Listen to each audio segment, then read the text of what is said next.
Hello and welcome to On the Corner, the official podcast of PitchList.com. I'm your host, Eric Samulski, joined at First Pitch Arizona by the man himself, Nick Pollack. What is happening? Yes, we are live, and I'm standing. Eric is not yet. I don't know if I'm gonna. Okay, well, you do you. It's been a day. I know, but I'm so excited. This is a very special podcast we do once a year where Eric and I are in Arizona in front of a wonderful crowd. Look at them. Yeah. Oh, my. Yes, indeed. And this is the time where we are allowed to talk to everybody else and hear why we are wrong with our rankings. So what we have here is our top 20 rankings, and we're going to go through the top 100. And you're going to hear people come up to the mic and ask their questions and put us to the coals of the fire about how could we be so wrong. Eric, are you excited about this? I'm very excited. I was recently just sitting in the grass in the outfield watching a AFL home run derby. Don't forget the bucket of popcorn. Had a bucket of popcorn, Can't forget it. so I'm ready to go. Yeah. I'm in a very pleasant mood right Absolutely. now. Yes. Absolutely. So Are we going? We don't need to say our top 20. no, and I right? will say that in the podcast notes, listening to this right now, you will see links to the 5 images that the lovely Josh Sperry made for us, so you can see. Woo. Oh yeah. That you'll see the rankings. Also, you can see them on PitchList. My top 200, Eric, I believe yours are on Roto World, if that's They right. will be. They will Top be. 150 will be on Roto World. Oh, Correct. beautiful. Yes. So you guys can check those out there. And what's really funny is that Eric changed his rankings in the last 5 days. I did. And you know, I've been changing them this weekend as well. And I haven't. Yeah. And I will tell you some small changes in this podcast. But before we take too long, Eric, do you think we should take our first question? Yeah, I don't know who it's going to be from. I have no idea. I think it's some guy named Andy Bell. Yes. What do we got here? Andy Bell, long time, first time. Let's just have the Kyle Bradish conversation. You made both your top 20s. I think that's going to be a little bit jarring to folks. I happen to agree with y'all, so not so much a disagreement, but really an opportunity to kind of let people know why he needs to be back in the top 20 or at least 25, I think, Kyle Bradish, Baltimore Orioles. Sure. I will let Nick start. That's a question from Paul Sporer. Thank you very much, Paul. Yeah, woo! But just Thanks. before we let Nick start, as of right now, Nick has Kyle Bradish ranked 18th. I have Kyle Bradish ranked 14th. So when Paul said he's in both of our top 20s, those are the rankings. Nick, why don't you start first with your thoughts on why Kyle Bradish is in your top 20? It's so funny. I had the entire spiel that he just said in my head to lead it to Eric, and then he cut me off. It was great. Kyle Bradish is a perfect example of something that we have seen with injured pitchers. I'm starting to realize that those that are coming back from a long-time injury, those who have those half seasons are perfectly set up for an elongated, successful season thereafter. Tarek Skubal did this. We saw this just now with Matthew Boyd. We saw it with Joe Ryan. We even saw in the past Shane Bieber have a couple games before he had a 200-inning season the next year. We saw Jacob deGrom last year showcase that he had some life before, of course, his 170-plus inning run this year. And I feel like Kyle Bradish is the same way. When Kyle Bradish was set up for his season before Tommy John, I had him around 20. I was really excited about his potential volume, his phenomenal slider that's too plain, and the situation, of course, with the Orioles, you should get a lot of wins, good amount of volume. I am not the kind of guy that will say, oh, it's X amount of innings, so thus he can't go 150, 160. No, the Orioles are just going to say, Kyle Bradish, go every 5 days, and you will go 90 pitches constantly.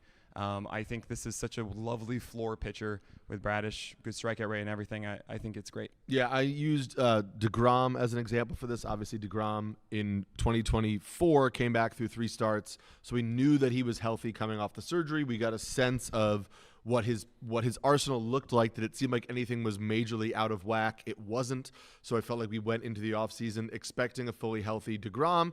And so I feel that way about Kyle Bradish now, not that he is deGrom, but that we saw 6 starts. We saw what the arsenal looked like. The velocity looked good. The slider still had swing and miss upside. I did a presentation earlier this week on top 25 starting pitchers. Some of the things I talked about were fastball command, breaking balls with swing and miss ability to both righties and lefties.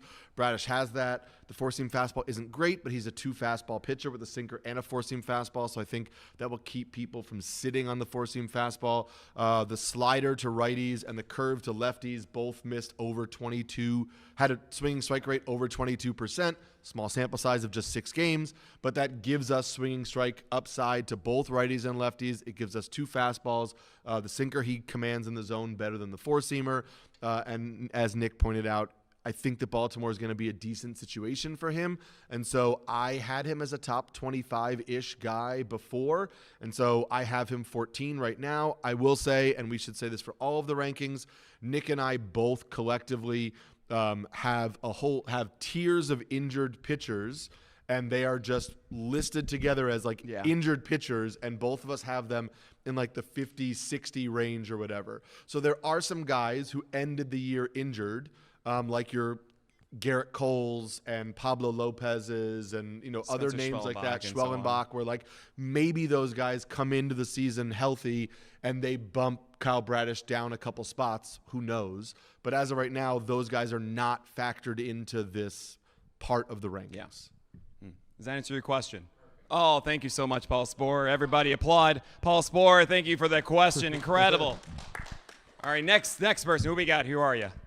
Hi, I'm Nate Schwartz, longtime staffer, first-time caller. All right, Nate Schwartz, everybody. Oh, woo! So when George Kirby came back from the shoulder injury, his arm angle dropped pretty significantly, changed the fastball shape pretty significantly, and he's really turned into the Blake Snell blueprint of high fastballs, low sliders. But the fastball shape really isn't necessarily built for that anymore. Do you see with the high ranking for really both of you that the shape is going to make that sustainable through the full season, or do you think that's something that comes back with the off season? Yeah.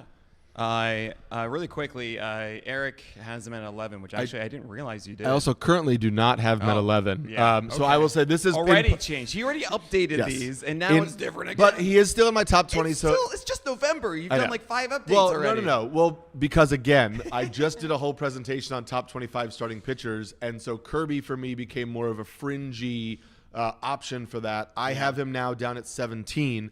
So he is in my top 20, but he is lower than 11. So I have him at 17, and Nick has him at 10. Yes, that's right. So, Eric, why did you drop him? I dropped him because, well, first of all, the four-seam fastball command, as Nate alluded to, had been diminishing or becoming less successful, and that was before just this past year with the arm injury. Since in 2024 also, the four-seam fastball command was not kind of where we would have wanted to see it. Also for me, when I did my top 25 starting pitcher article, I really wanted to see plus swing and miss offerings to both righties and lefties. Last year, George Kirby's slider had just a 14% swinging strike rate to righties. That's fine. It's above average. But when you're looking for a pitcher in your top 20, top 25, you're not looking for somebody who's above average. You're looking for somebody who is elite. And so George Kirby has an above average secondary pitch to righties. He has an elite secondary pitch to lefties. He has given up a decent amount of hits in his career as well. Really, 6 pitches in a pitch mix, multiple fastball variations. I like all of that, but I just look at it and said, and Paul asked the question during my presentation of is there a path forward for George Kirby to make the leap that like a Logan Gilbert did? And for me, it is with that secondary pitch to righties. If I could see that slider be more impactful and not be a slightly above average offering, but be a plus offering to righties because he's going to see more righties, I could rank him closer to the top 10. Without seeing it right now, I have him more around 20. Yeah, so there's a part of me that wants to lower George Kirby a bit, because I feel I am wish casting a little. It's one of the biggest struggles that we have, right? Of this is someone that we really believe is going to be a different thing than we have seen, and thus I want to get ahead of that. While it conflicts my notion to say don't wish cast, just be safe, especially early on. But man, I can't turn down the fact that George Kirby did the thing I've been waiting for him to do for so long, which is sinkers and four-seamers upstairs and sliders and curveballs down. And he nailed it. I mean, I can't express this enough. As Nate mentioned, Blake Snell blueprint. The last 3 games, he had 31 strikeouts, and it wasn't like it was against, I don't know, the Reds carpet or Rocky Road. The last one was the Dodgers. 10 strikeouts in that one. It was him being that guy and being, yes, this is what I do now. You mean that makes me so excited. That really mediocre Dodgers offense? Oh, yeah, mediocre Dodgers offense. So bad, terrible. Okay, right. They just won a World Series, Eric. Not because their offense. I don't know. If you had Miguel Rojas hitting home run, it sounds like a good offense, right? Okay, no. But George Kirby, to me, yeah, I understand why I would push him down. I would say everyone else after, I could give a very good argument as to why they shouldn't be in the top 10. And I would say, really, the easiest for me is the top 6, maybe 7, 8 or so. And then it can be kind of like anyone's game a bit. For me personally, I feel like Max Fried is just such a good floor. Yoshinobu Yamamoto, even though he won't go 32, 34 starts and doesn't have that potential as, say, Brian Wu, obviously we know that's going to be a very good quality. And Cole Reagans, you guys just know that I love the guy and what he does, but really I love the fact that he was healthy to end the year and was dominant, and that makes me confident the same way as I was just talking about with Kyle Bradish. So with George Kirby, I could be convinced to put him at 15, 16 and not do that, but I want to lower like everyone in that top 15 or so. So I can go back and forth. I'm not worried about the shape, as you were mentioning, because I think the command of it is honestly more important, and it wasn't an elite shape 4-seamer before. It wasn't one that we said, oh, that is a good under-the-hood 4-seamer. So I'm not going to say, like, oh, no, he needs to get back to it now. I think my one kind of follow-up question, I know, Eric, you alluded to it, but he had this wide mix, but as we saw him come back from injury, it really kind of shrunk. Mm-hmm. He wasn't really throwing the changeup very much. He really wasn't throwing the splitter, which I think a lot of us were excited about. And we saw it. Some of us were excited. Some of us were excited about. But do you worry at all that kind of as we saw in his playoff starts that he gets too predictable in the fastball slider and he gets hurt kind of as he gets deeper into games, second, third time through the order? I personally am. I give a little bit more with George Kirby of a wide net in terms of or like a buffer coming back from injury, where I do think that pitchers, first of all, don't always come back from injury 100%. And so there are certain pitches that still bother them or aren't as effective or whatever it is. And I think a lot of pitchers in that sense go into a little bit of survival mode. It's like, how do I get through the season doing what is best, what feels best for me? And so when I see a pitch mix shrink coming off an arm injury, if I also assume that pitcher maybe wasn't still 100% in that back part of the season, I'm not ready to say like, okay, he's going to scrap this pitch or scrap that pitch or whatever. Now, if he comes out in spring and is still not throwing the splitter and is still, then I might say, all right, it wasn't just recovery from the injury. But in the middle of a season like that, I'm going to operate under what we've seen in the years prior, not what we just saw immediately post-injury in terms of the pitch mix and approach and stuff. That's a fantastic insight about kind of limited repertoire initially and everything. And I think what we've seen from George Kirby is that he is someone who is a tinkerer and will figure things out and add when he needs to. I am not even worried with the current mix. If he just went with that, awesome. I'm not necessarily against a splitter, just use it rarely, and that's fine, just like he does with his knuckleball, right?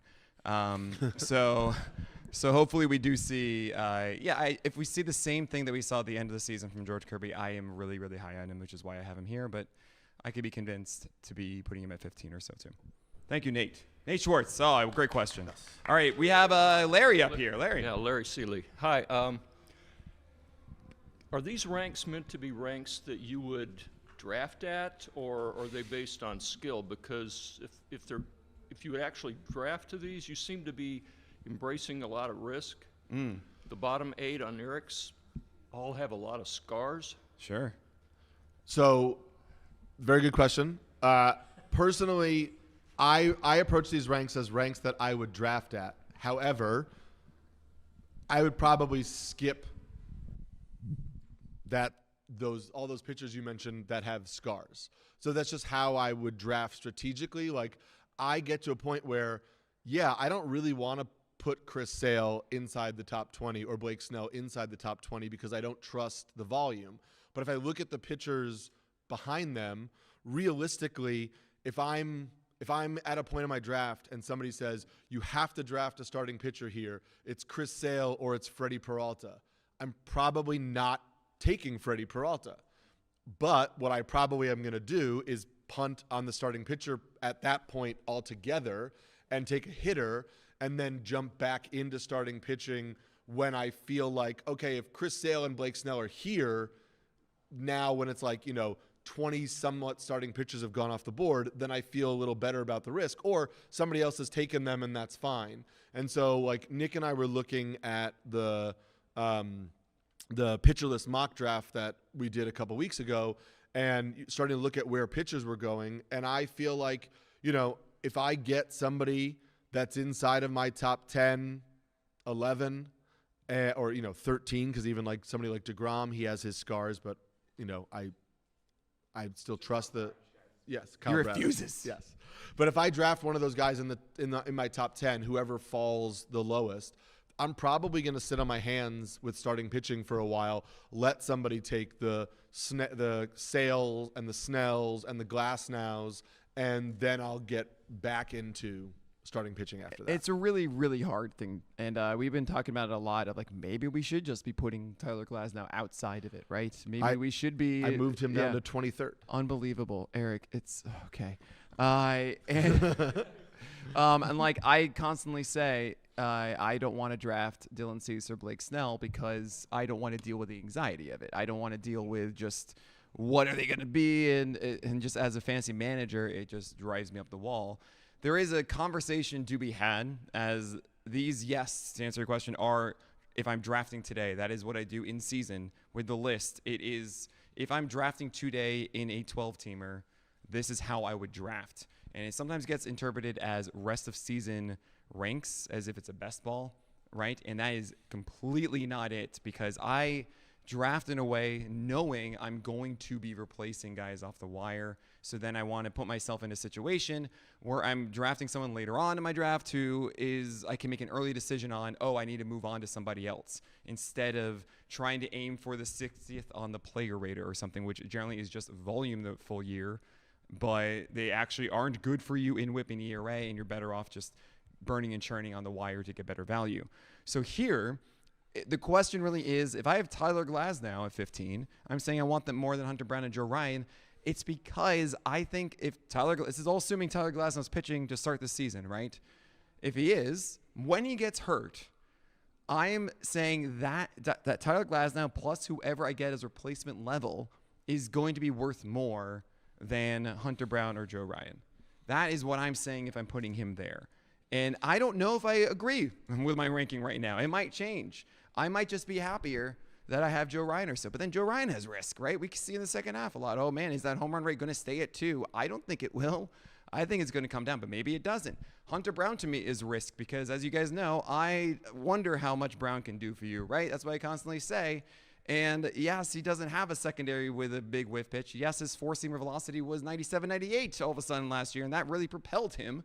And then it went down as the season went on, and he wasn't this explosive pitcher nearly as often as you would think looking at the season marks. So everyone here has some form of risk. And I do want to throw in, how many guys got injured last year that you thought was a safe one? Logan Gilbert was safe, right? George Kirby was safe for injuries. Max Fried was safe with injuries, right?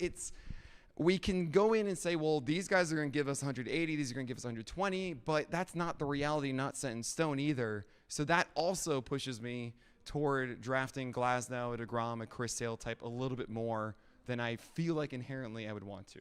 Hope that answers your question, Larry. All right.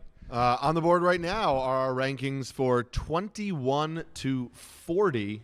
I already did it. Oh, you did it. Oh, my God. Yes, What are you? because I can push a button on the computer. I don't need your fancy wireless mouse. I can just use Eric, the laptop. This is a trust issue, and I shouldn't have it. Okay? That's on me. That's on me. So we have our rankings 21 to 40. Do we have questions about the rankings for 21 to 40? Nate does. Nate Schwartz, please. Part two. Longtime staffer, second time caller. So I know Eric had Eury Perez in his top 20 at 20, and I believe Nick has him at 25. 25. And my big question is, one of the stats that we did at Pitcherless this year was non-competitive rate. NC and rate. Comparing non-competitive rate with mistake rate. And Eury Perez has really good NC rate plus mistake rate on the fastball. Like one of the best figures in baseball. But the breaking stuff is really, really poor. Absolutely, yeah. Do you think that is something that comes back as he moves on from the Tommy John surgery? Sure. As that's something that he really takes a step forward, that pushes him up into a top 25 pitcher, or is that something that you're really worried about as a kind of general question about his profile going forward? So, by the way, I just gotta say, NC rate plus mistake rate is such a fun thing because it's we don't really talk about that one too much. We don't have it on our player pages at the moment. But if you don't know, essentially saying NC rate is an automatic ball. And then mistake rate is double the chance of allowing a hit, right? So it's essentially the worst strike pitch and the worst ball pitch combined. So the two extremes of bad pitches, right? And the lower you have of that total, the better. Eury Perez, his biggest strength is a four-seamer that is absolutely elite. And if you want to look at one quality from Eric Samulski's what makes a top 25 starting pitcher presentation here at First Pitch Arizona, you'll see that an elite fastball is the most common. So having that foundation as a constant strike pitch, we've seen Ryan Nelson have no secondary stuff and be a productive starter. So that's how I see it with the Eury, and I love the fact that the Marlins have a better defense than they did at the initial part of the season with the Eury. I love the fact that he had what I was just talking about with half of a season and a good ramp up from Tommy John so that he's really ready to go a full amount in 2026. I love also that the Marlins let guys go. We saw with Sandy Alcantara. Oh my gosh, why are you going 7 innings in September? I don't get it. It doesn't matter. He did. Eury is going to be in that same position too. And yes, the secondaries, I think they are going to come back. I love the fact that he threw his changeup as much as possible to lefties, even though it was so rarely good. He was constantly working on it, trying to get it better. I would be absolutely shocked if we saw the same exact struggles across the full year with Eury Perez. So to me, among all of these arms, which we're starting to get into, oh no, there's a good reason why this one doesn't work or that one doesn't work. There you have Eury with a foundational fastball that will work. And that makes me confident. I understand why Eric has him at 20. Yeah, we should just note, again, because I looked this up for the presentation out here, his sweeper had a 22.2% swinging strike rate to righties. The harder slider had a 21% swinging strike rate to lefties. So even though we would like the secondaries to have been more consistent, they missed tons of bats to both righties and lefties. Yeah. So if you assume those secondaries get a little bit better, another year off of Tommy John, because control and command tends to get better, you have the foundation here for somebody who I think has really strong swing and miss stuff with a solid foundational fastball, and on a team that's going to just let him go, and in a pitcher's park. And so to me, that's enough there that puts him inside the top 20. Sam, I'm glad you guys got a little Pepio in your Stepio. Oh my gosh, you're making this the slogan of First Pitch Arizona. I'm here for it. I'm here for it because we have Pepio at 26 and 32. That's me and Eric respectively. And we have, oh man, David. David is here for a question. Oh, let's give him a round of applause. No, don't. David McNichol, hi. Hi. So I like old pitchers. They don't get talked about here, and you talked about the shiny squirrel. Yes. Right?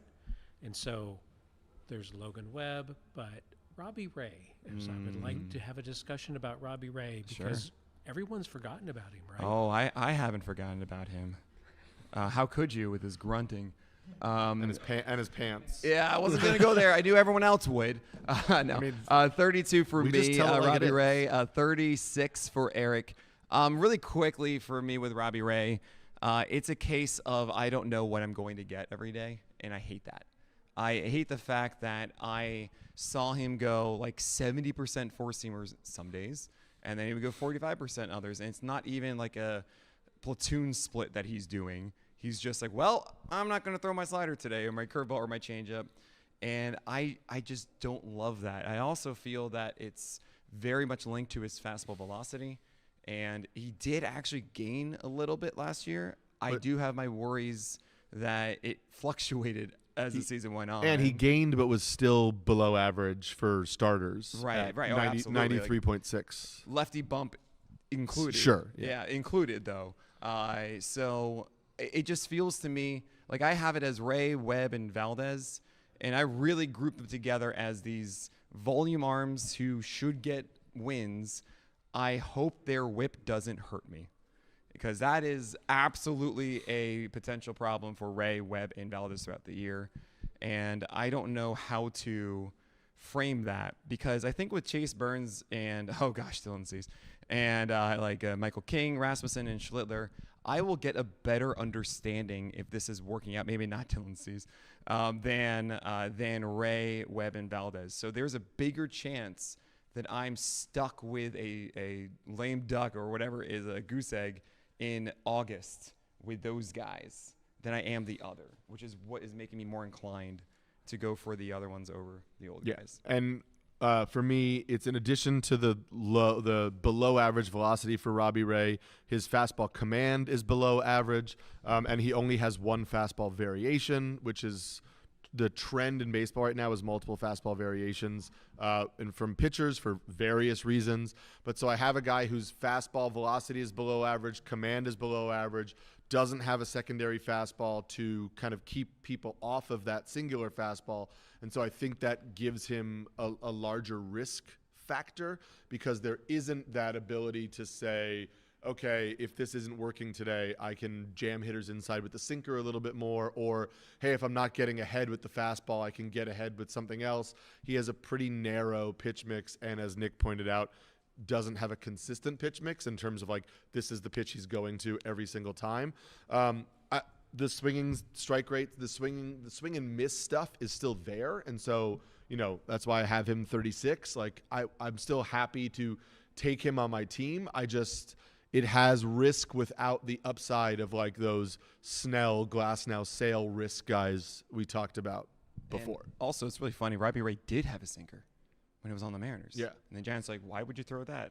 And everyone else is like, but that's gone now, apparently. I don't know. He's just so weird. And I don't like weird. I like knowing what they are and how this is going to work, or at least an understanding of that, right?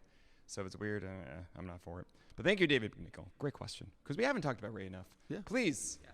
Jacob, join us. Jacob from Houston. Quick questions. One of the things that we saw in the playoffs is young pitching excelling, and Trey Yesavage is like the poster boy for that. But we see Nolan McLean up there for you, Eric, at 37, and you, Nick, 38. But right above that is Bubba Chandler. I'm seeing their ADP for NFBC a little flip-flop. So can you talk a little bit about those two? Let me go really quickly. I'm so glad you brought that up. So this guy, I'm pointing right now at Eric, was like, hey, Josh Sperry, can you update my graphic like 5 times? I didn't. Once. I put up mine before we had a lot of the playoff showcase, and I was thinking to myself, okay, I didn't really see too much of Yesavage in the regular season, so that has a bit to do with my ranking, which you'll see in the next image. It's around the 50s, I believe. And after the playoffs, yes, we have more data on him. I think I said on a podcast somewhere, or maybe not, I was talking to someone, I would actually have Yesavage at 39 right now. Right between Nolan McLean and Cade Horton. Now, why Bubba Chandler? I'm going to let Eric Samulski talk about that one. Thanks. I think we've been talking a lot about like that tier of like second-year pitchers. Some of them will be rookies in terms of eligibility next year. And for some reason, we're not drafting Bubba Chandler in that range, and I think that's foolish.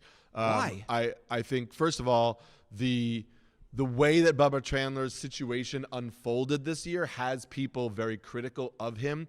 I think there's continues to be the narrative out there that he has really poor command because the Pirates kept him in the minors because he couldn't throw strikes. And he came up in the majors and showed that wasn't the case. And I think, as we've talked about in many presentations before, these players are human beings.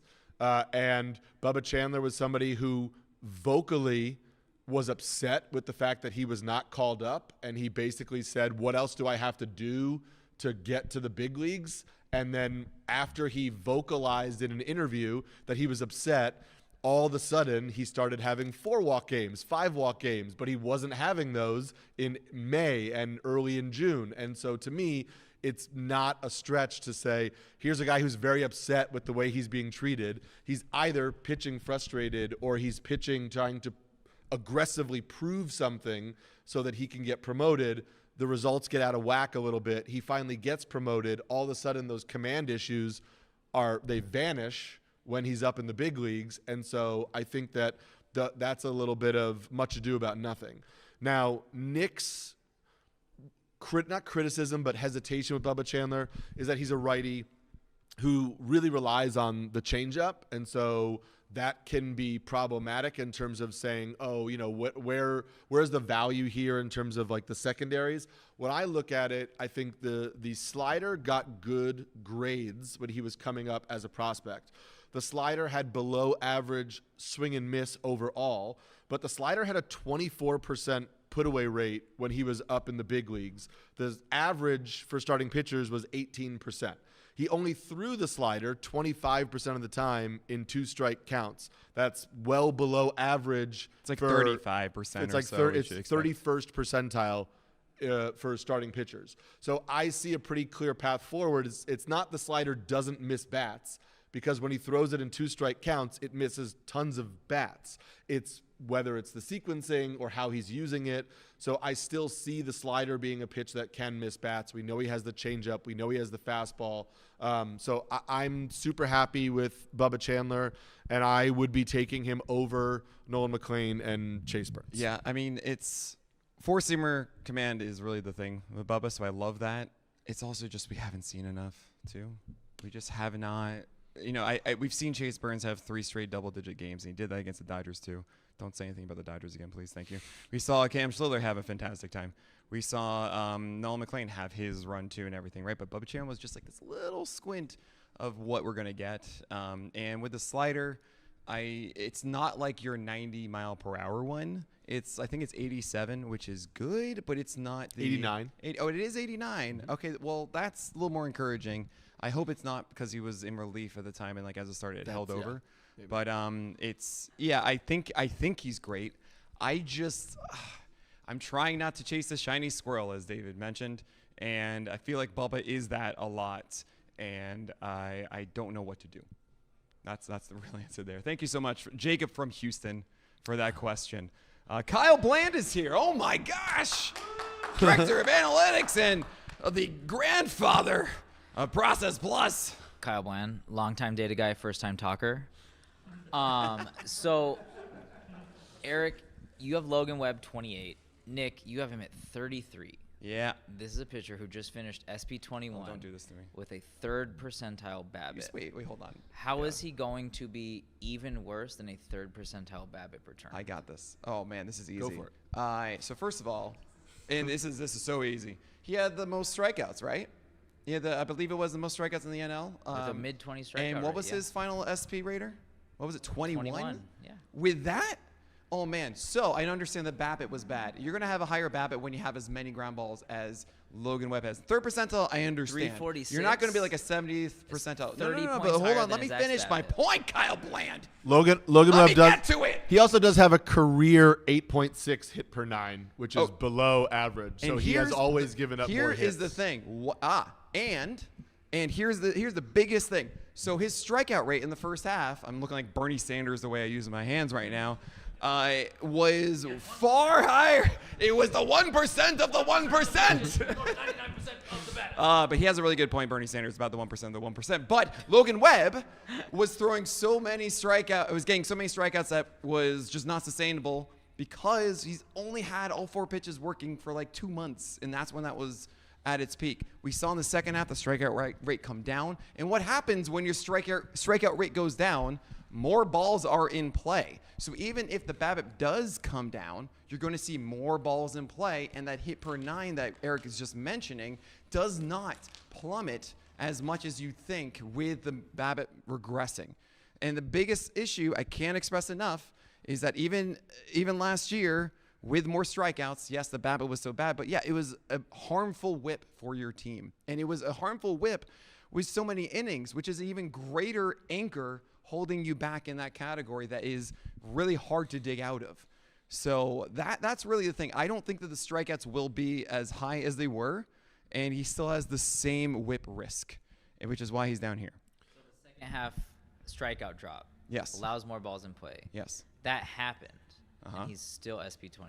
Okay, but remember that's what it is. But SP21, when you do half. the fantasy rankings too, And wins play a big role in it. He tied his career high for wins last year. That adds to where he finishes in the player rater. So if you give him 13 wins instead of 15 wins, all of a sudden he's SP27 instead of SP21, and then our ranking of like SP29 and 30 is not. But does pitching that deeper crazy. into games give him a higher win chance, even on a But Giants I'm team with that you isn't with this. great? I guess my argument would be that's always been who he is, and 15 is his career high, which is what he did last year. So if that's always been who he is, he pitches deep into games, and so he has a better chance of wins. But historically, that has led to 11 wins, 12 wins, 13 wins. Then projecting him or thinking he gets 13 wins is more likely than 15. He's been a top 10 pitcher with those lower win totals before. So I'm going to ask you this question. Last year, with the strikeouts, what they were for the whole year, and his BABIP, right? Do you see that as a high performance of like the range of Logan Webb, or a low performance, or an average performance?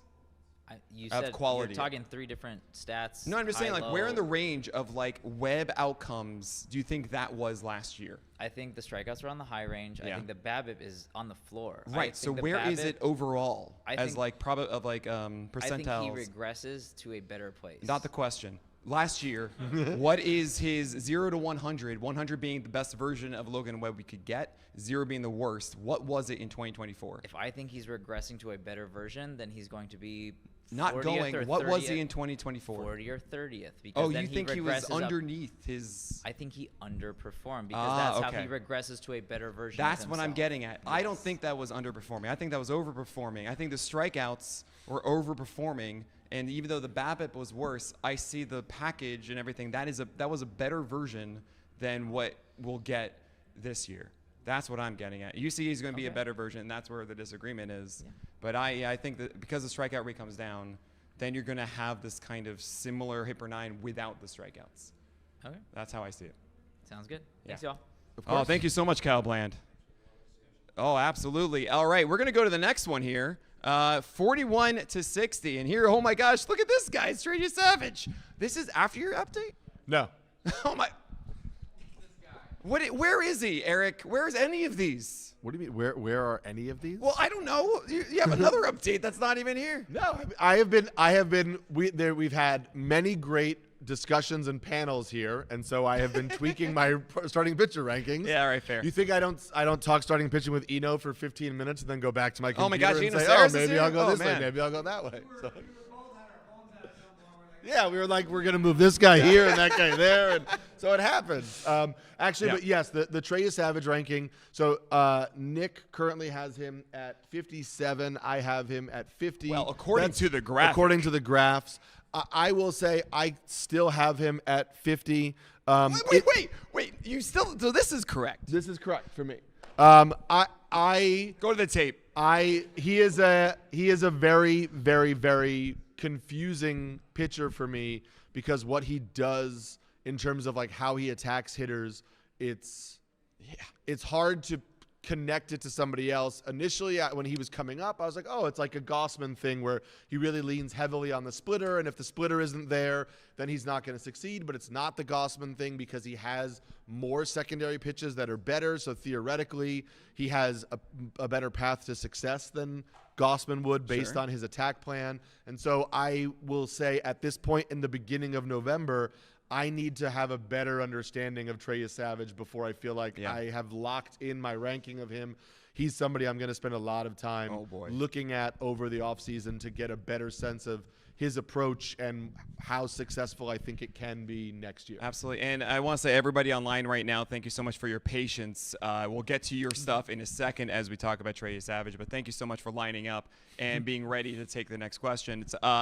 So with Trey Yesavage, I do want to say that there's obvious Gossman comps because he's a part of the Blue Jays, a fastball splitter, and he has that slider. a couple major things. One, yes, the slider makes a big differentiator. It's a much better slider than what Gausman has. However, fastball and splitter to me are worse than Gausman's. I think Trey Yesavage's is more inconsistent, even though Gausman's has been more turbulent over the last year or so. It's just something we've constantly see return to. And Yesavage, still small sample size. It's hard for me to believe that all of a sudden we know this guy is this consistent splitter guy. Also, I don't know what to do with his four-seamer. It is an extreme arm angle. There's a lot of discussion about the deception and how, because it's such an extreme arm angle, it makes it really hard to pick up the splitter more, et cetera, et cetera. At the same time, it is an extreme arm angle that creates a favorable plane for hitting it at the top of the zone. It does not come with any of the fun things that you really want for an under-the-hood four-seamer. It does not have the swing strike rate that you really want it to be, or at least one that I think is going to be an elite one. I think he's going to get burned by that four-seamer, especially on the days that he doesn't have that splitter. The slider is going to make him more consistent than your traditional fastball splitter guy, because that is a proper weapon against right-handers.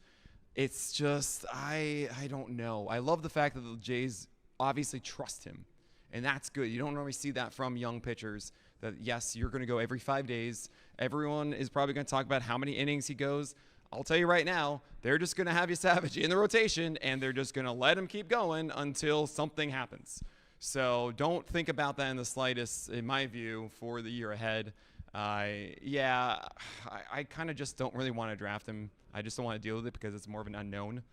That's just how I feel about it. But you do what you want. It's always fun to chase those guys too. And when they work out, you want to root for the guy. You want to draft guys that you want to watch.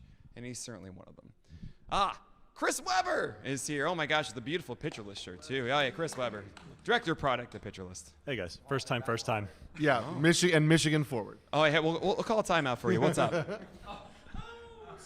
I've never heard that before. All right, so I have a kind of a question about luck.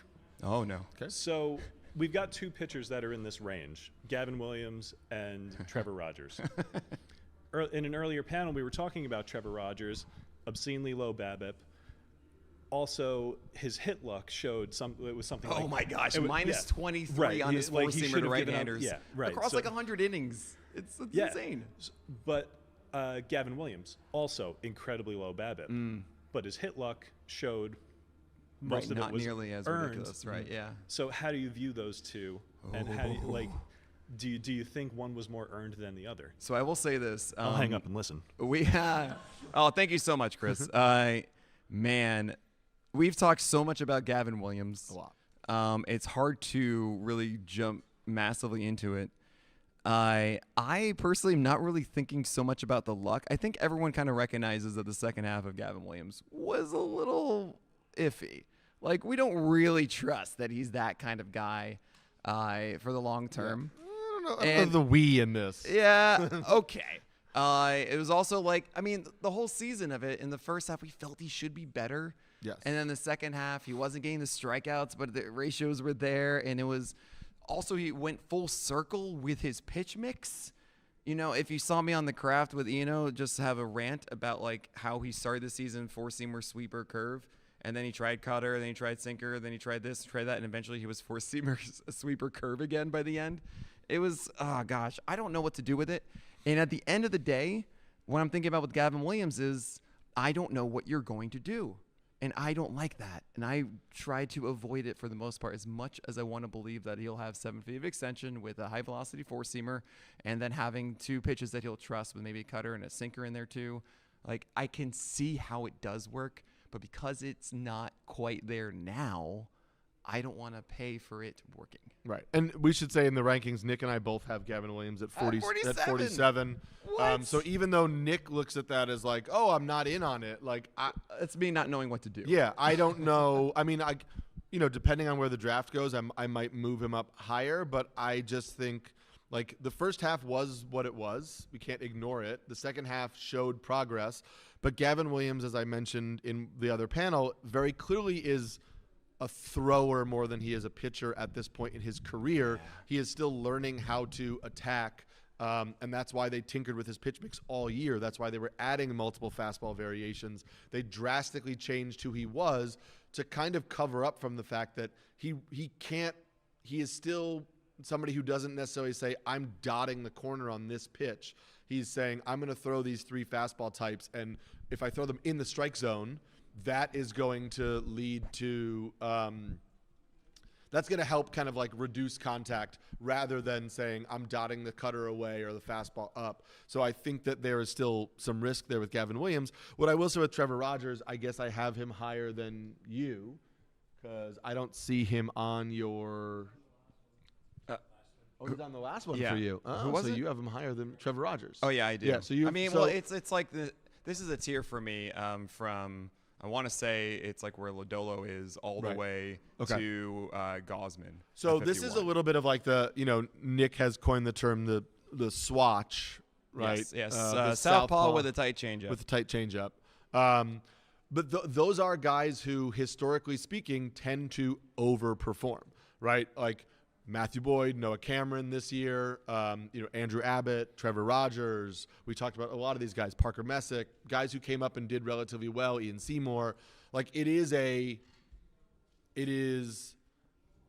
mold we have seen, and those guys tend to be like, how is he doing that? And how he's doing it is because he has good fastball command, even though it's not an elite fastball. He has a really good changeup. And then Trevor Rogers split the slider into a slider and a sweeper this year, so he has a 5-pitch mix. And the sliders, both versions of them, actually missed lots of bats to both righties and lefties. Well, the sweeper to just lefties, the slider to righties and lefties. And so I think that provides a safer floor for him. And so that's why I personally have Trevor Rogers in this tier of like Cade Horton, Ranger Suarez, Trevor Rogers, and that's me too. You're not drafting those guys thinking they're going to become aces. You're drafting those guys hoping that you're just getting really stable production week in and week out. And so I think that's maybe who Trevor Rogers is becoming, not the version on the Marlins where we were like, man, this guy could be dominant, but it's just, hey, this guy could be pretty solid for a full season. It's really hard trying to figure out which swatch is going to work. It's just, it also, there's a thought in my head of the league will figure it out. Like, it was so clearly a thing that worked last year. You know that a lot of these teams now are going to say, all right, guys, we got to figure out how to recognize changeups down and away from lefties as a right-handed offense. Like it was just so prominent. It's a lot harder. It's a lot harder to do. Than it's just there's got to be some. It's always a pendulum swing, right? Yeah. So we see the trend of high four-seamer guys, and they dominate one year. Then all of a sudden we see all the sweepers show up, and they dominate. And then you see all of a sudden the lefty changeup's working, and you get a sense that okay, that's probably not going to be the thing next year, but maybe it will. So kind of take your pick with those. I will say, at least with Trevor Rogers versus Gavin, you kind of know what Trevor Rogers is going to try and do. And with Gavin, I don't know. So it's a tough call. But thank you for that question, Chris Weber. Oh, it was brilliant. Oh, my gosh, it's Jacob from Houston. He's back, baby. And what do we got? One of the big things that we've talked about this weekend is risk. And yes. in particular, injury risk. Mm-hmm. That's the thing that we need to plan around and keep in the forefront. And some people have said if they're coming in injured, don't want to touch them. Yeah. Eric, 52 through 60. Oh, no, hold on. Okay. It's Jacob, intentional, but do I just ignore that whole thing and just go hitter? Let me explain. Let me explain really quickly. Okay. It's tier. We do the same thing that with our October rankings, where we just kind of put the injured guys in this area where it's the cliff between, hey, I'll have this guy, I like him, and then there's the ones that we don't really know who we're going to like, where we know we're not going to have these pitchers in the same place when we have information on them. Right? So we just kind of clump them all saying, look, we think these are the ones that are going to show up and be healthy, but we don't know yet. So that's why Pablo Lopez is the first one for me. I feel like he's going to be healthy. Brandon Woodruff ended his season hurt. Shane McClanahan. For Eric, it's Rodon, who, by the way, he's moved him since, I believe. Yes. And then, because we didn't know if it was going to be 2 months or not. Now it is, so you'd see them in the later one for Eric. But Eovaldi, Bubic is there, right? That's how we're both treating that. So that's the weird part of these lists. It's basically a tier of guys where it's like, I really like these pitchers, and we'll see what happens with their injuries, and either they're going to move way up if they're healthy, or they're going to move way down if they're not going to start the year healthy. I mean, it's kind of a placeholder ranking. Absolutely. I mean, honestly, the one like Tatsuya Imai might be the one that we move the most because if he actually is posted and signed, like he's probably a top 25 guy. I'm not even That's kidding. also a placeholder ranking because does he sign? Where does he sign? Exactly. We don't know. So he's right with there. that in mind, then, of those pitchers that coming in with some injuries, which ones are you more ready to accept the risk for? Pablo Lopez. Love him. I love it. That's what I want to hear. Yeah, Pablo Lopez, and for me, Spencer Schwellenbach as well. Sure. I would have liked to have seen Schwellenbach pitch at the end of the year, but I'm ready to accept the risk of Schwellenbach. The other guys, it's hard. They didn't make it back, and then Garrett Cole didn't pitch at all, coming off Tommy John, and then he had the nerve issue before that. McClanahan, we saw all of that. I love Jared Jones. I would love to just buy back in, but who knows what's going to happen. And very quickly on that, Schwellenbach, I do have a little worry that he got hurt because he had such a high velocity jump, and we won't see it return when he comes back, which is going to change him, but he's still going to be good even if it has You that had lower him drop. ranked inside the top 25 before the velocity bump. That's true. Well, that's very true. It's just something to think about the perspective or the perception of what he is. And Shane McClanahan, I mean, if he's healthy, it's just health with Shane. So if he's healthy, that's the thing what we're saying. I would go for him, definitely out there, but it's still obviously a question. Well, yes. Go ahead. Jacob. I see 2 Kansas City Royals up here. Noah Cameron, Chris Bubich. Noah Cameron's a lefty. Yeah. You like him. Relatively healthy. There was a little dip in the second half, but can you compare just those two? And which Royal would you rather have? Well, I mean, again, it's okay. Let's just say Chris Bubich is like, my shoulder's fine. Everything is great. I'm starting the regular season. I would rather have Chris Bubich. Noah Cameron, what I really appreciate about him is that he does have a wide arsenal. He does have very good command. I'm really impressed by cutters inside to righties. You have 4-seamers upstairs. You have changeups and curveballs down to righties. Attack plan with that. And then it's kind of funny with like a lefty, all you talk about is their plan to righties because it's like, oh yeah, they have a slider. That'll work. No problem. Everything is fine. Unless you're like Jeffrey Springs, which is kind of hilarious. But Noah Cameron, fatigue at the end of the season is kind of typical that you see. And it's not something that normally sticks around the next year. But Chris Bubich did the Noah Cameron thing, but with a better fastball, essentially. So that's the one I think I'd go for. Jake Crumpler, home run champ of wiffle ball. Oh, yes. First Pitch podcast host of In the Pen. Yeah, he's amazing. Maybe one of the coolest people here. Savannah Banana. Oh, yeah. Thank you. It's a round of applause. A round of applause for me. So attractive. That was the first time I heard that one. What's up? I'm noticing a clear absence of Livy Dunn inside your top 60. Wondering where she ends up. Jake! Okay. No, I do see a noticeable absence of Emmett Sheehan inside of Eric's top 60. Okay, good, because I sure didn't. Right. And I'm on your side, which I think that's a ringing endorsement. I mean, everybody knows me, one of the biggest Dodgers haters out there. So for me to have an endorsement of Emmett Sheehan, I think says quite a bit. He's got an incredible fastball, slider, a lot of swinging strikes. It had success last year, and he gets a lot of strikes with it. I like the combination there. Eric, why? Yeah, why, Eric? Why? Eric, what's going on inside of your head?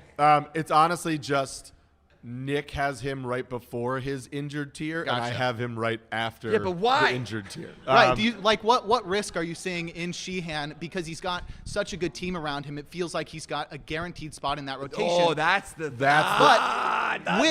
with all the guys that get injured in that rotation, he's going to get plenty of opportunity. Okay. So Eric, go. So the risk right now, and where I have him literally right after this tier, like 61st. That was dumb. After the injured guys. You know that the Dodgers are going to start the year, barring health, with Yamamoto, Snell, Glasnow, Ohtani in the rotation. Mm-hmm. I guess we assume they're not going to sign another starting pitcher, they but will. No, they will. They could They'll very get well some sign another depth starting thing or pitcher. whatever. And so that could push Sheehan down. We also had Greg Jewett in the reliever presentation mentioned that there's a quote directly from the Los Angeles Times that said Sasaki was told that if he pitches out of the bullpen at the end of the season, he will be given the opportunity to start next year. That's weird. So he's going to come into spring. He's going to come into spring training as a starter, and so Sasaki will get the opportunity to start. Who knows if he? Yeah. Who knows? And so for me, it was just a matter of like, I just put the injured guys before him, and I figured the injured guys would either move further up or further back, and then Sheehan would wind up kind of in the same area that Nick has. And I will say, with Emmett Sheehan, he's the prototypical guy of like the young one that we think is like really good, and only if he gets his chance, then he'll do really well. I am trying as much as I can to rank highly pitchers who have done it, who have actually done the thing, and all we need them to do is do the thing again. Right? And Emmett Sheehan hasn't yet.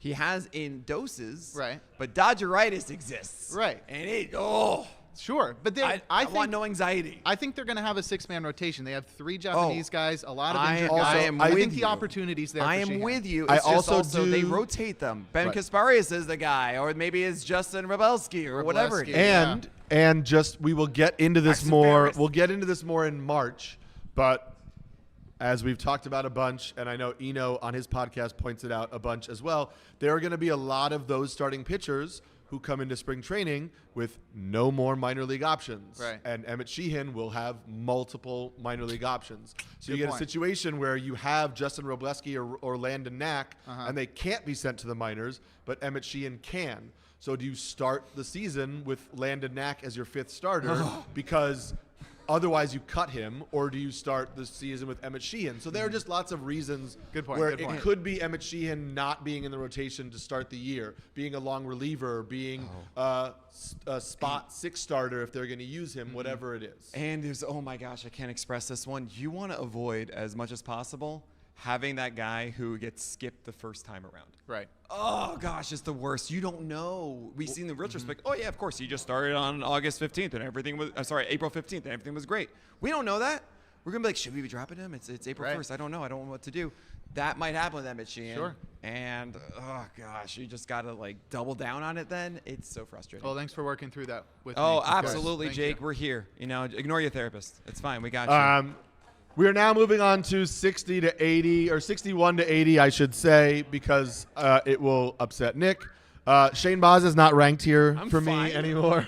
I have Shane Baz up at 49. He's here at 68, so I moved Shane Baz up considerably while working on my presentation for top 25 starting pitchers. But so he is on this document. still. And I do want to mention that you see Spencer Strider at 70 for Eric, but you don't see Spencer Strider for me, even though it's the top 80 at this point. And Bailey Ober is no longer in my top 100.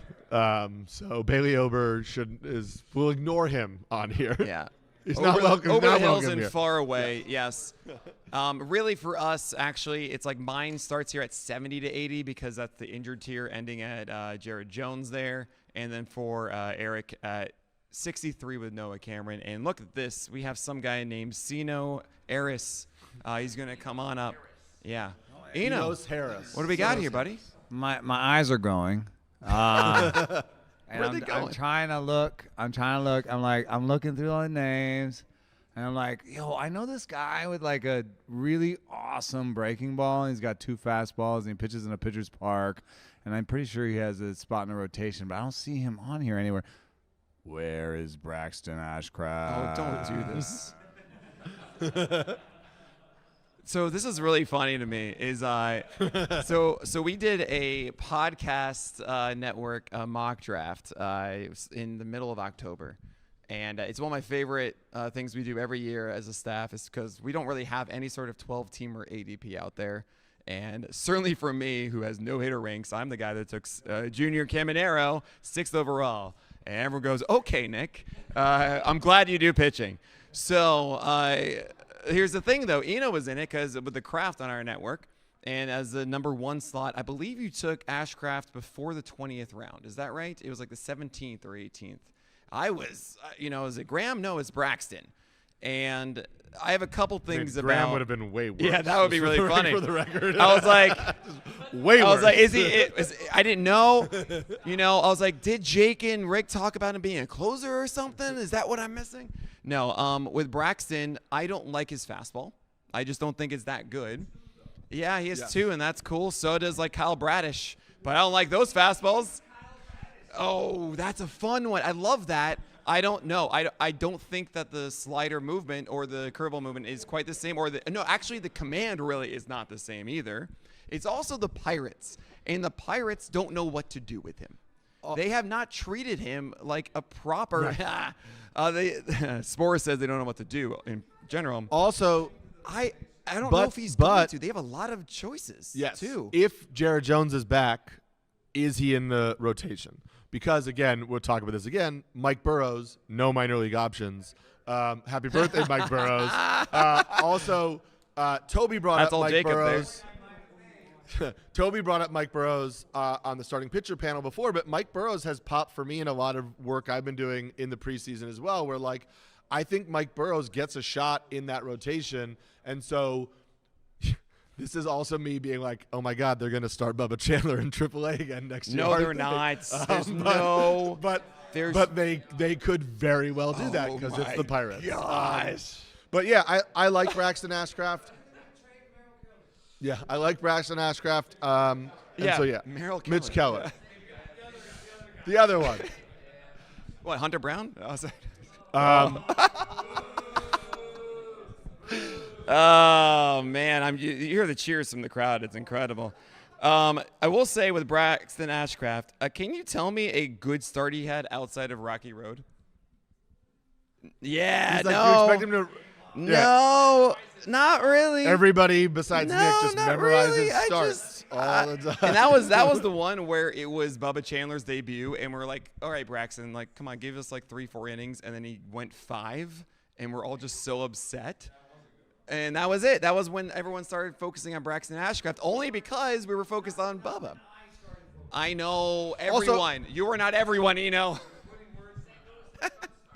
Yeah, the St. Louis start. Right. Okay. No, I'm not saying that. Like, I do apologize. I did say only one. Yeah. Yeah. Okay. So I remember following this entire. He hasn't had a single start above 75 pitches yet from them. Only one of 5.2. Strikeouts of about 1 an inning. I want to say maybe a little bit more than that. No. But no. All I'm getting at. No. All I'm trying to say with it though is like. Braxton Ashcraft, for me to be excited about him, I would want him to show up and be like, yo, I'm dope. And I'm not seeing that from what I have seen. Is just, all right, the fastball, it's not really this overpowering one as I want it to be. The slider I love is like 93, and that has a lot of potential. But that's it to me, and I don't trust that he's an efficient pitcher either. No. It didn't make you feel dope? Didn't make me feel dope. Yeah. When he went on the mound, I didn't feel dope with Braxton Ashcraft. So that breaking ball does when he commands it correctly. We only have a few minutes here because then we have another podcast or another a splendid event happening after here. So I just moved us over to our ranks 81 to 100.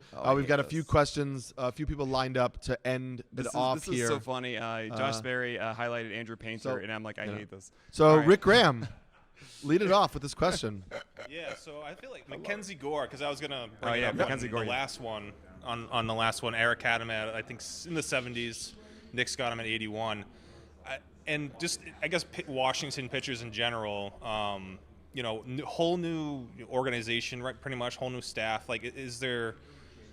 It's kind of hard. I feel like there's just a lot of upside still left in some of the, like, not just Mackenzie Gore, but like a Cade Cavalli, or there's other guys there that I feel like with a whole new pitching staff, or a whole new developmental staff, whole new coaching staff, I feel like there's some upside there. And at 81 and 70, I mean, I don't know where their ADP, or where Mackenzie Gore's ADP is right now, but that feels like, someone worth. We've seen Gore have, really good starts in the past, so it feels like someone to kind of, I don't know.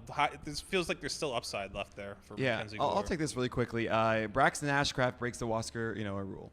So that's why I don't like him. It's a slider without a good enough fastball. Okay, fine. It's not Mackenzie. I know it isn't. That was the joke. Okay. I do, because he has 2 breaking balls I like. We have Mackenzie Gore, who is frustrating. And I don't trust the Nationals, even though they've changed the coaching staff and everything. It's still hard for me to trust it. I remember the entire season, not the entire season, I apologize, especially the second half, constantly was struggling with his command and what his approach was going to be, right? We showed up initially on opening day. I actually remember Justin Mason was there at playback.tv, and we're like, okay, he just had, 14 strikeouts against the Phillies, and he showcased a new thing, which was throwing a ton of sliders against lefties, and I'm like, Mason, I feel like this is something new. He goes, he's Mackenzie Gore. He's going to be Mackenzie Gore. Let me take another cig, and that's fine. I think that's what he said, yeah. It sounds like that because of all the smoke, of course, in the room. And no, he doesn't. But Mackenzie Gore did have that slider, and it was effective, and it had that feel for it, and then he lost it. It wasn't as good, and then that was really what the second half was. So I think with Gore, literally it's the start of a tier, and it's kind of like, what do I do? Do I put him in the category of I like him, so I'm going to do it, or is it the tier of I don't know what this start means for the future? And that's why I have him here. I have this in the frustrating, I don't know what to do with you, Jack Flaherty. Yeah. It's really hard. I do feel like Mackenzie Gore and Flaherty are kind of away from the others, but I would have them in a 2-person tier or something. I didn't feel right. So that's where I'm at with it. I have Gore back here at 73. Yeah, I have Gore in a tier. It's a little bit of I've labeled it I like you, but you're crazy. And it's guys with Kodai Senga and Tanner Bybee, where it's I like what's going on sometimes, but it just can't land on anything specific. Justin Mason, question here as we wrap it up. I just have a process question. Sure. Go back to the previous one. Mm-hmm. So you, Eric, have Luis Castillo at number 76. Nick has him at number 75. Oh, that's cute. He has never been below a top 50 starting pitcher in his entire because career. of the play rater? So I'm wondering, why are you guys so low on guys with consistency? You go ahead, because we don't like the play rater. It's a very valid question. I'll say that it comes down to because I have adopted, because I appreciate Nick's strategy of ranking in tiers, right, lumping guys together, it's just where I wind up putting Castillo. There's a tier of full injured guys. There's the I like you but you're crazy tier, and then Castillo's in this tier of guys with Merrill Kelly and Seth Lugo, where the ceiling might not be overly high, but they're they're kind of on the downside of their careers, but they're still pretty trustworthy. That's it. And so when we get into spring, it's going to be Castillo is here, or Castillo, I feel a little bit better about him, and he jumps over the injured guys to 52. And so that's kind of where it is as we get into it, that this is a little bit of a placeholder spot for me saying, I don't think this is the same Luis Castillo, and I think we have continued to see him get incrementally worse, and maybe it's only just another little slight bit and a slight bit and a slight bit, but there's also a chance that it's a cliff at some point. Oh, man. It is. I think if you take all of the older pitchers and you want to make a prediction on which one who was top 50 in the play rater, who is not going to next year, it is easily Luis Castillo for me. The fastball has gotten worse velocity-wise, and he had to have his best fastball command to make this season work, because the changeup and the slider were just not nearly what it used to be. I do not trust that Castillo is going to have exactly that kind of precision with his four-seamer and sinker. I think he was just, oh my gosh, so on thin ice for a long time. And if you were following my roundups, you could kind of hear my voice of oh, is this actually it? Is this not? The absolute precariousness of his approach. So I see this as a guy that is a very big potential bomb for your team, of someone you hold on for way too long, and before you can realize that how much he's hurt you. Also, being a top 50 in the player rater is just telling me you didn't get hurt, right? Like, and that's not necessarily what I want to do. I would rather have 2 guys who are not in the top 50, one that gets hurt, and then I have replacement value in a 12-teamer. Now, in a 15-teamer, Luis Castillo is way more valuable for that because the replacement level is way lower. But in a 12-teamer, I would much rather play that game than sticking with Castillo as, I don't know what it was in the play rate. I'm going to assume it was like 46 or something like that. 37, sure. So and so that's kind of my philosophy with that. I understand if someone else does not agree with that one, but that's where I am. Chris Webber, last question. Last of question the here. podcast. All right. Second time, first time? Yep. I didn't have a question. I just wanted to be first in line for FPES 26. Aw. Okay, No, great. no. Jonah Tong. Jonah Tong. So I see you guys both have him ranked around the same place. Now, I am curious, do you think that Jonah Tong belongs there as currently constructed, or does he need something else? Oh, man. I mean, first of all, he needs to be given job security. He needs to be in the rotation. And that's actually where I did here. Like, Mick Abel's in this tier, so is Peyton Tolley, right? I don't know if those guys are going to actually be in that rotation. If Jonah Tong is in that rotation to start the year, that means 2 things. 1, that the Mets like where he's at. And 2, honestly, that he's showcased that either his 4-seamer and splitter, Vulcan, is really good at that moment, or there is something else added. I don't actually think he's going to find something else. And that scares me. I do not like your split change as your number 2 pitch. It's kind of, you all know that at this point. So I am very worried about Jonah Tong here. Yeah, and I honestly think if the season started, well, the season starts now, he'll be in the rotation, but the Mets are going to sign at least one starter. I think it's very likely he doesn't begin the year in the Mets rotation. I think Noah McLean is ahead of him, and so then you get Senga and Minaya and Peterson and et cetera, et cetera, et cetera. There you go. I don't like that answer. Oh, man. Chris Webber and all of you, thank you so much. Thank you, everybody, for asking questions. Thank you for being a part of this. I am Eric Samulski, the Pelican. I'm Nick Pollack, the Lion. And we're ready for some Family Feud. Oh, yeah.